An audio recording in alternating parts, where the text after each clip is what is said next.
Senator. Thank you. As you've spoken about, Minister, Lough Funshinagh region in South Roscommon is of course an absolutely stunning landscape of rolling hills, a limestone region, and there were islands, Minister, Inchnamona, Inchmore. The Lough Funshinagh itself, of course, is a turlough. You know, they say a disappearing lake, but we know fully it has not disappeared. In fact, there's been nothing since 2016, only an increase year after year, day after day. And SAC, a special area of conservation to the west of Lough Reen, of course, as you've mentioned, actually quite a high altitude compared to Lough Reen, close beside it. And there are SAC conservation objectives. Those objectives are about restoring the favourable status of habitats and species, wintering and breeding birds. So many of their feeding areas are now lost. They're lost. Floodwaters have risen, as I've said, year after year, highest levels ever this year. The water is not disappearing. Minister, there is damage here to the SAC, and as such, damage and an impact to the people who are living there.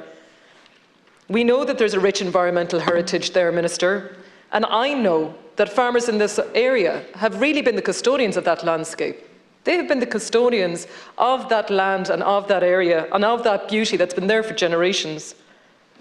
Those families live in areas and farming communities of Bala, O'Hara, Lisfalem, Ardmullen, Gertfree and close to Curraboy.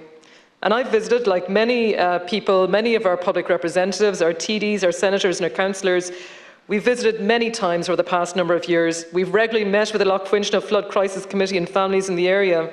And I've visited again only recently with families and the councillors there. I speak regularly with the Director of Services Minister in Roscommon County Council, and I can only acknowledge the Trojan efforts of their teams on the ground to keep families safe. And I have seen them doing it with sandbags, with their pumps, literally on the water's edge, trying to keep the water back.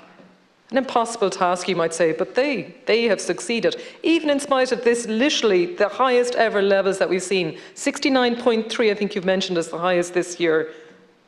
There is such community pride in this area, Minister. You have seen that, and I very much acknowledge that you came literally within a few days of coming into office.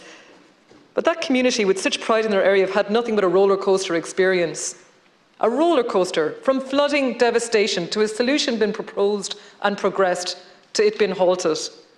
And then utter devastation again this year. Floods, again, highest ever levels. Mental anguish for people living in that area. And as has been noted by the people themselves, a living nightmare.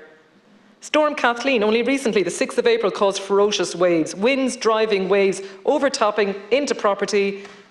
And I know you've met these families. Mr. Carney, his family and farm, like so many others, right on the water's edge in Bala. The pumps couldn't compete against the waves and the wind. They can't compete. And what happened? Flooding. And into their property. I've seen the lambing season for farmers, the lambing season. They've pushed it out so that, in other words, they're hopeful that actually they'll have a little bit more land to actually farm on, to look after their lambs, look after the sheep. Mr. Barry Martin in Gertfree, he showed me the portrait, and of course it was made famous as the front page of the Irish Times. The aerial shot taken of his home. Really well kept slatted sheds. You've seen that photo, Minister. Immaculately kept farmyards, taken a few years ago. Bales of silage, green leafy trees. All those trees now stand shorn of leaves. Shorn of leaves, because they stand dead in the water. These floodwaters creep relentlessly into the yard, into the sheds under metres of water, and a farm livelihood built over 90 years now stands desolate. The regional road, the R362 between Curraboy and O'Hara, now flooded. People cannot get from one place to another place. Again, the impact on local communities. Minister, these families have undergone so much. 2 families had to be evacuated, including a young mother and her children. You've noted this as well in your speech. And they've shared their distress on national and local media. They've done that. They've shared their most private. They did that on national media. But these families, through all this devastation, this committee have hope, Minister. They've hoped to restore the wildlife. They've hoped to protect their homes. And that hope rests now, Minister. They need action.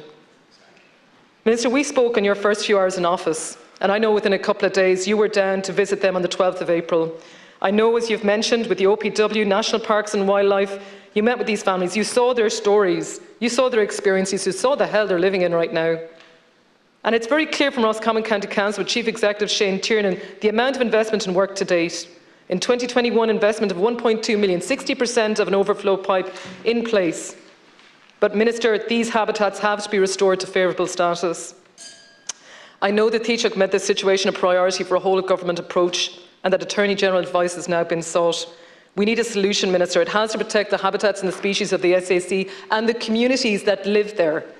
Together with councillors, TDs and senators, we all want to see a solution. Minister, this has to be before this winter. It has to be before October of this year.